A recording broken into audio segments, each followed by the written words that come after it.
Okay, it's going. All right, so it's been a while since I've done a video, but I did want to speak on this. I did a video some years ago. It was I think it was the first year KD was in Golden State. They beat Cleveland. It was the year that Boston took Cleveland to 7 games in the Eastern Conference Finals. That was the year that Boston also beat the Philadelphia 76ers in 5 games, if I'm not mistaken. Sometimes I get my years mixed up. It was, I think, the year before the lockdown. No, it was the year after it was like a couple years before the lockdown. All right, so, no, god damn it. All right. Yeah. It was a couple years before lockdown because we had Kyrie, but Kyrie got hurt before the playoffs. I'm trying to make sure I'm remembering it right. Sorry. But I did a video after that Philadelphia 76ers series. I was concerned about the Sixers. I was concerned about Joel Embiid. I was concerned about Ben Simmons. And that year before the playoffs started, every time Embiid and Simmons was mentioned in the media, they would be considered superstars. Every time they would talk about the Sixers' chances of winning a title, people would say they have a great chance. You got two superstars. And I'm sitting at home wondering, well, who the fuck are these superstars that they're talking about? Because, like, I don't. They're not superstars. Ben Simmons' game it wasn't complete at that time. It's still not complete at this time. And Joel Embiid still had those injury issues that he was dealing with. And he also had, and I said this a couple years ago, Joel Embiid had significant issues maintaining control in the paint. Okay, when I watched Boston play these guys, Joel Embiid would be trying to established a dominant position in the paint against Al Horford, and Al Horford would be stonewalling this guy. He couldn't move him. I mean, Joel Embiid had a significantly hard time, even though he was taller. And I assume he weighed as much or more than Al Horford, but he just couldn't move him. Al Horford was a brick wall to him. So I thought that team had significant flaws. I thought they depended too much on their role players to score. Okay, I thought Ben Simmons' shooting ability or his lack of shooting, whatever people say, I think that was a major issue. I thought that the Sixers wasn't doing enough to help Embiid get his body in the right shape. I didn't feel like they was helping Ben Simmons either get the therapy he needs or practice, get enough suitable help with unleashing his jump shot that people keep saying he has. So the reason why I'm doing this video is because I want to know from the people that may watch this video. I want to know, who do you blame for that whole situation? And it's easy to be diplomatic and say they're both at fault. But let me rephrase the question. Let me say, who's more at fault for that situation and the way it went down?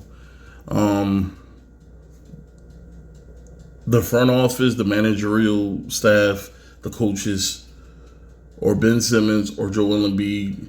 I mean, it's easy to say that everybody has contributed to the downfall of their little nucleus, but I think one person or one entity has more to do with the downfall of that whole partnership, whatever you want to put it, however you want to put it. And this is my opinion. I think the Philadelphia 76ers is to blame, and I've been saying this for years. When you look at the history that over the past, 10, 15 years, when you look at the history that the Philadelphia 76ers has with their draft picks and their inability to materialize anything out of it. They drafted Nerlens Noel, I believe, 5th or 6th. They drafted Jahlil Okafor, I think 3rd or 2nd, one or the other. They drafted Markelle Fultz number 1. They drafted Ben Simmons number 1. They drafted Embiid, I think number 2 or number 3. Number 3. I think they had the 3rd pick that year. So they've had a bevy of top 10 picks, and all had tremendous potential. Nerlens Noel was supposed to be defensively like the next. He was supposed to be like the next Dennis Rodman. When you hear people talk about him coming out of, I think he went to North Carolina. Jahlil Okafor coming out of Duke.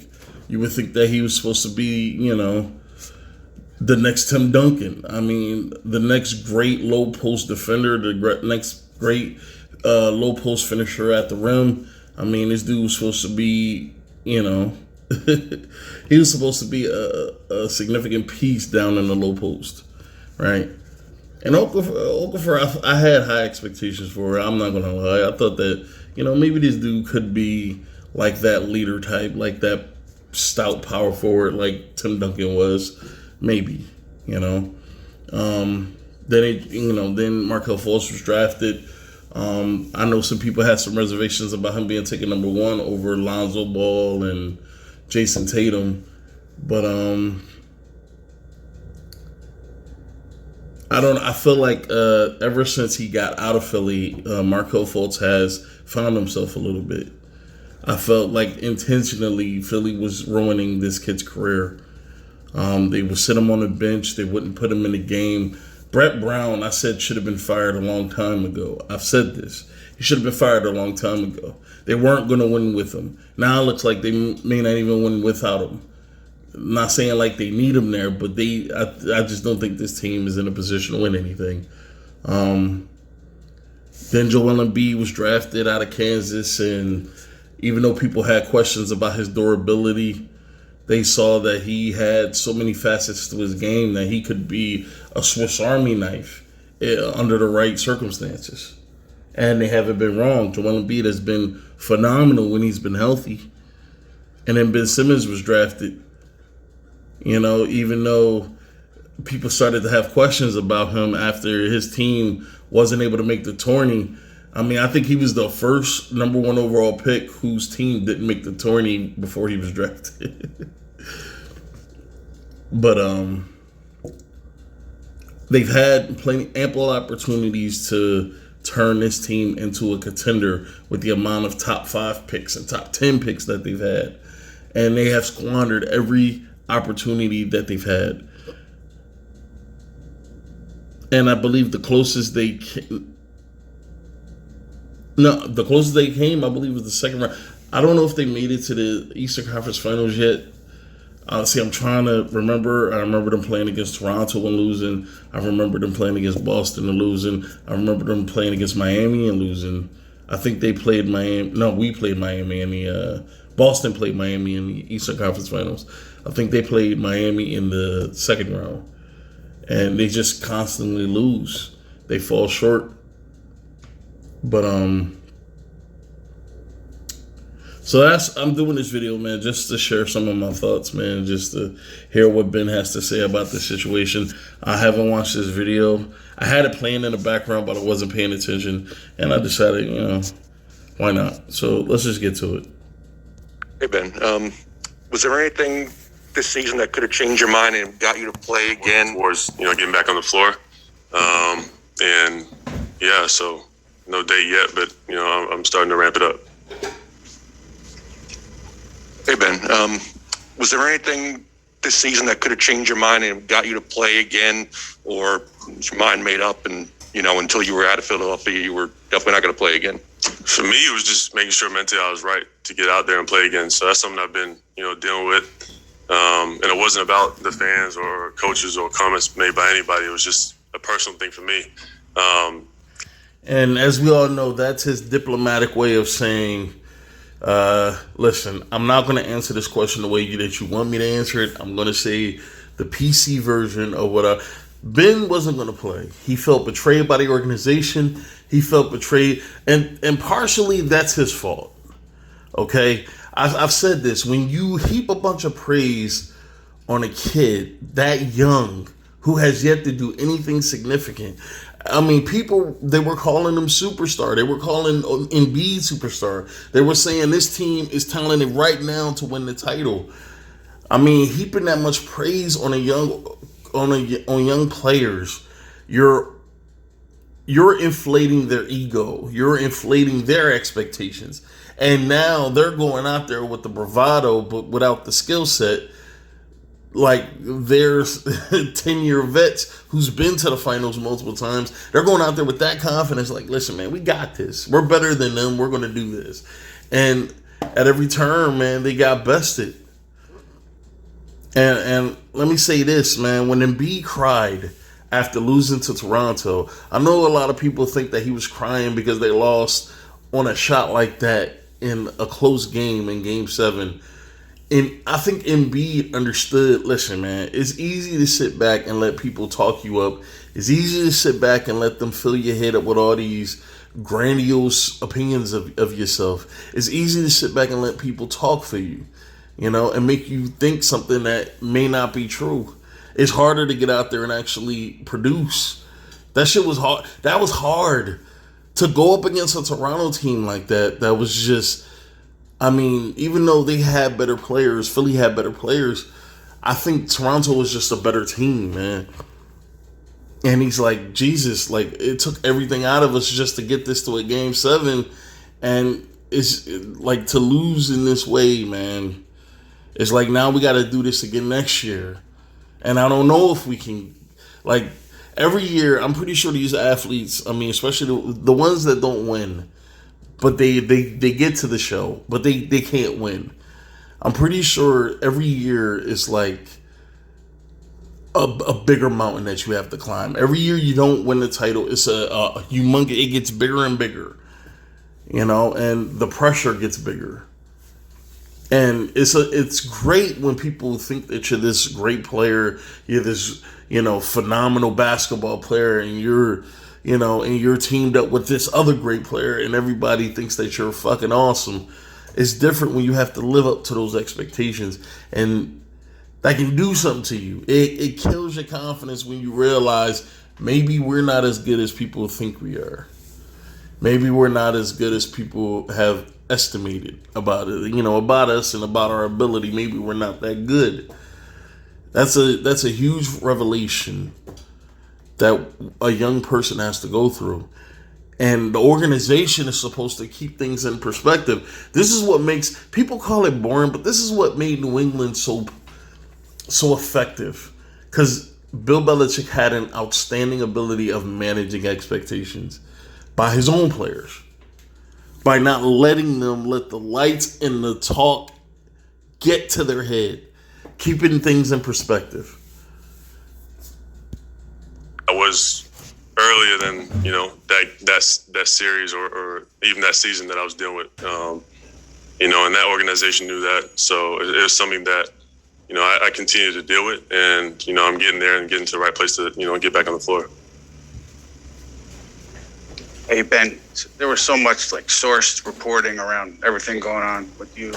So I guess so you're saying that the mental health issue preceded you requesting the trade in the off season. Okay, I guess can you just shed a little light on the timeline and everything? Yeah, for me it wasn't. That was never.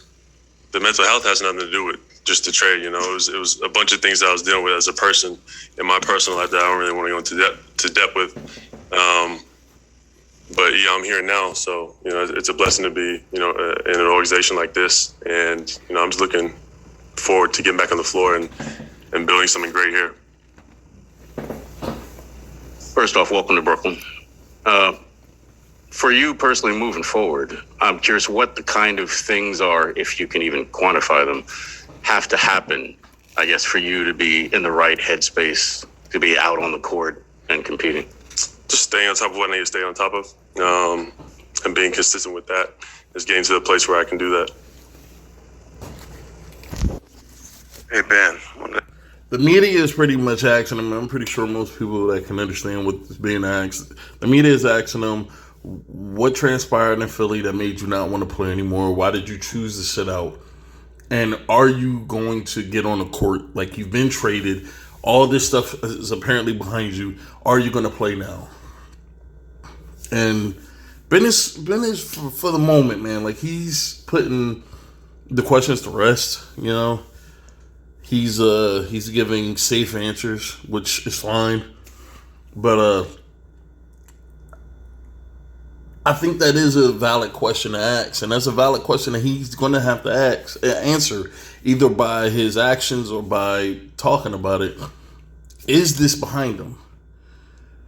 Now, one can assume that Ben chose not to play because of Doc Rivers and Joel Embiid pretty much saying, listen, that dude is the problem. That's pretty much what they did. They said that dude is the problem, is him. And it's easy for somebody to say that that's the reason why he didn't play. I think Ben right now is at a quote-unquote crossroads right now. You know, because, again, like, the overestimation people, like, they overestimated his ability so much that it inflated his ego. And his ego is bruised. Because when people loved this dude, he had no problems. He was playing. No matter how limited his skill set was, he was out there playing. And he was producing for the most part. I think he went to a couple All-Star games. But the moment people started to question his ability, he shriveled. He caved in. His ego was damaged. And it seemed like it was beyond repair. It looked like it would have to take something significant for him to get his mind back right. Look at Ronda Rousey, man. When Ronda Rousey was kicking ass and taking names, man, she was smiling all the time. She was happy all over the place. People thought, you know, she was doing all these fun interviews and stuff like that. And the moment she lost to Holly Holm, I mean, it devastated the hell out of her to the point where she felt like she wanted to kill herself. And I'm not saying Ben feels that way, but an ego can be bruised to the point that you no longer want to be you anymore. You get tired of looking at yourself in the mirror because all you see is a liar. All you see is a fake. All you see is this facade that you allowed other people to build up to the point where you started to believe your own hype. And I think Ben is battling that. He's battling those feelings of failure because people turned on him, and he turned on them quick, and they were vicious with it. Like the amount of negativity surrounding this dude's name ever since the playoffs ended ever since the series for Philly ended last year. I mean, Jesus Christ. I mean, this dude is tough for just showing the fuck up. Like, seriously. Like, I mean, to be you and to have people railing you like this on such a magnificent, like, on a grand, like a big, you know, like scale like this, it's significant, man. You know, but hopefully Ben, man, like, he's able to let that stuff go. And hopefully the older he gets, he realizes the only expectations he needs to worry about are his own. And he needs to stop allowing people to put unfair expectations on him. And he needs to stop listening to it. Well, you know, not stop people from putting he needs to stop listening to other people's expectations of him.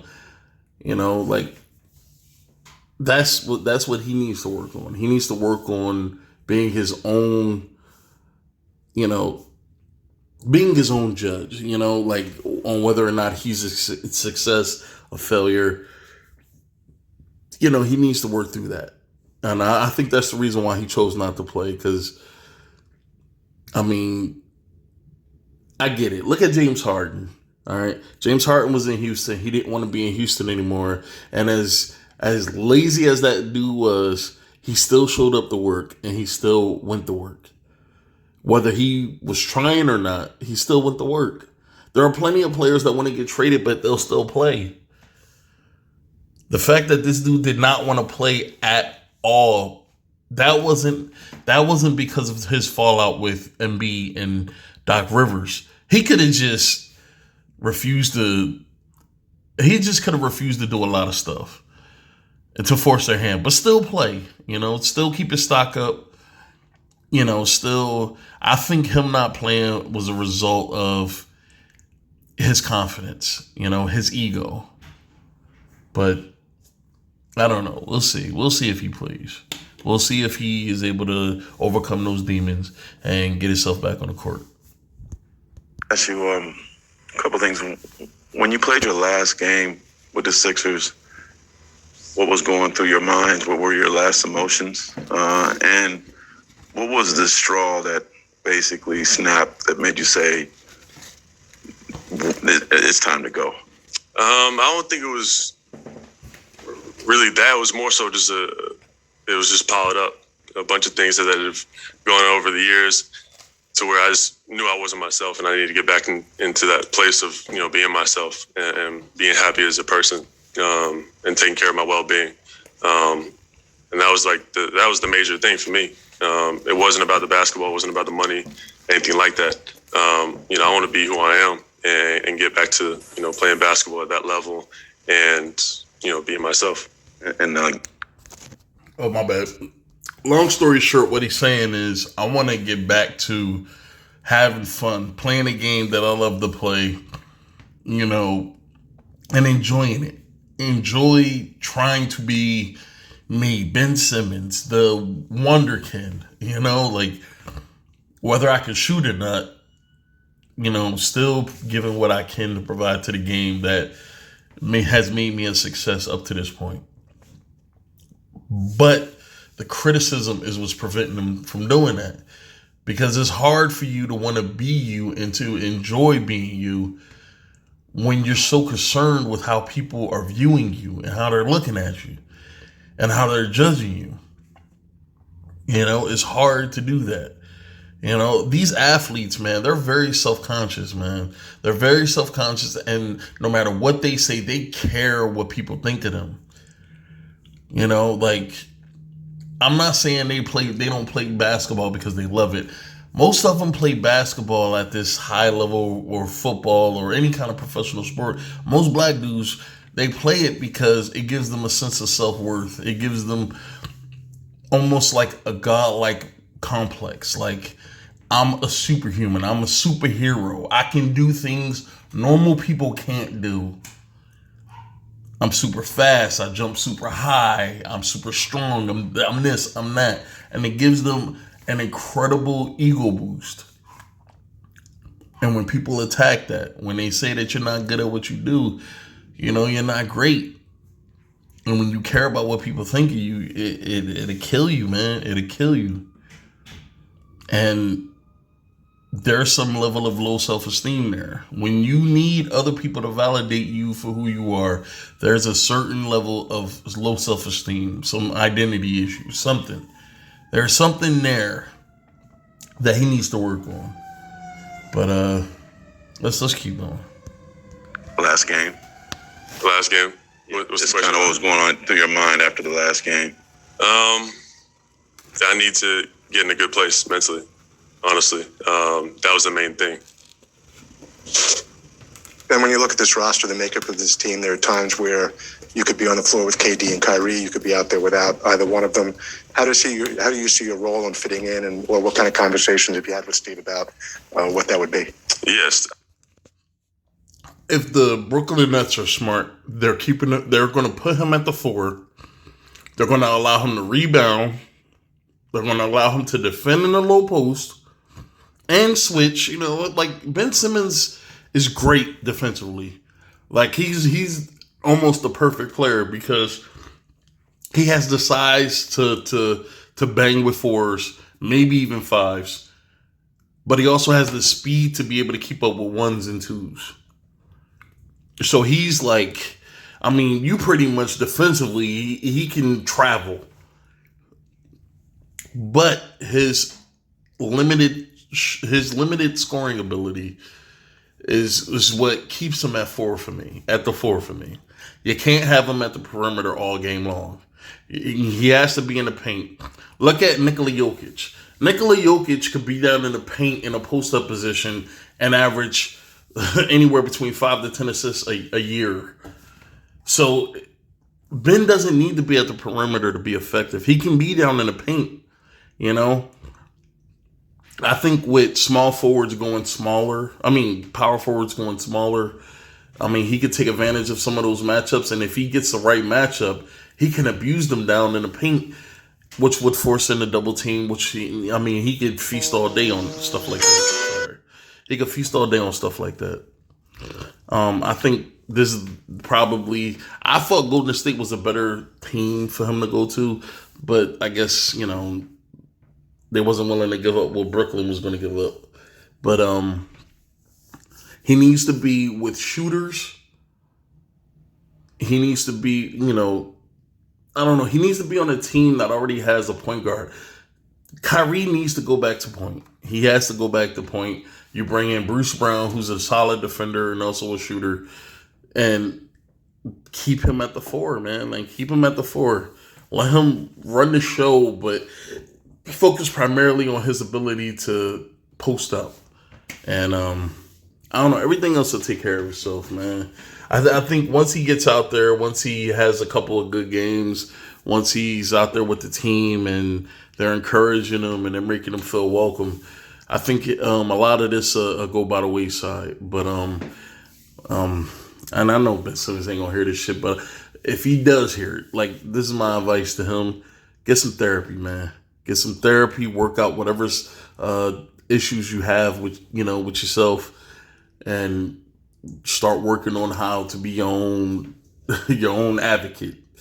The worst thing an athlete can do is tie their self-worth to other people's opinions. Like, that's a good way to kill yourself. And but we'll see, man. We'll see. Hopefully they succeed, man. I would love to see Ben Simmons get somewhere where he can feel comfortable again. Everybody deserves that. But that's it, man. I'm done.